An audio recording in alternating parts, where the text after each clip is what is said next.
ఢిల్లీ ఎవరొచ్చినా సరే అక్కడ తాజ్ సందర్శకులకు కనబడతా ఉంటుంది. ఇప్పుడు భారతదేశంలో అనేక సందర్శక ప్రదేశాలు చూపెడుతున్నారు. అందులో సర్దార్ వల్లభాయ్ పటేల్ గారి విగ్రహం గుజరాతీది. కానీ ఢిల్లీకే వచ్చినప్పుడు ఢిల్లీలోనే చూడాలనుకున్నప్పుడు ఎందుకంటే ప్రపంచ దేశాల్లో ఎవడైనా సరే ఫస్ట్ ఢిల్లీ వస్తాడు.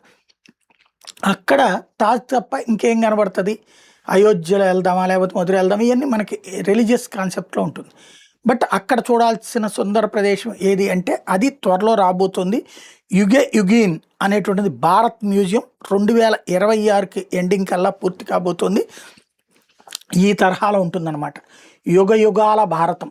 ఆ కలియుగం నాడు ఎట్లా ఉంది ఇదే దాన్ని ఏమంటారు, ద్వాపర యుగం నాడు ఎట్లుంది, లేకపోతే అంతకుముందు ఉన్నటువంటి యుగాలు త్రేతాయుగంలో ఎట్లుంది, ఇట్లాంటి యుగ యుగాల భారతదేశపు అప్గ్రేడేషన్ ఎట్లా ఉంది, ఇవాళకి ఎలా ఉంటుంది అన్నటువంటి ఎదుగుదలతో సహా సైంటిఫిక్ ఆధ్యాత్మిక అన్నిటినీ కూడా అందులో ప్రొజెక్ట్ చేస్తారట. అది ప్రపంచానికి చూపెట్టబోతున్నారు.